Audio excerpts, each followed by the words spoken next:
रामकृष्ण हरी महाराज. राम आज एक पकवास बनवलाय. दिगंबर पाटील राधानगरी इथून माझ्याकडे पकवास त्यांनी दिलेला होता आणि फक्त शाईचं काम होतं. शाई भरून तयार झालेला पकवास आज ते घ्यायला आलेले आहेत आणि त्यांना पकवास आता द्यायचा आहे.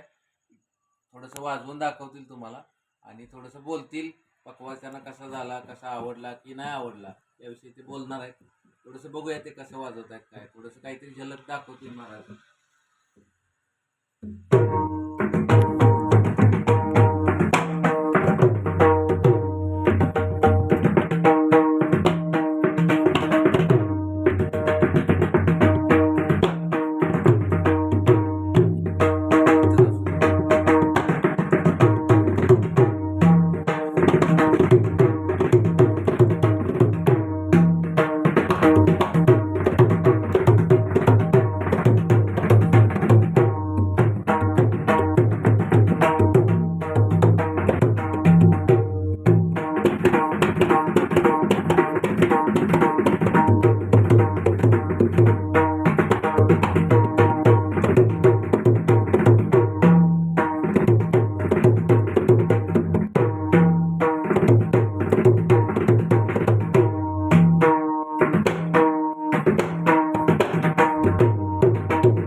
रामकृष्ण हरी.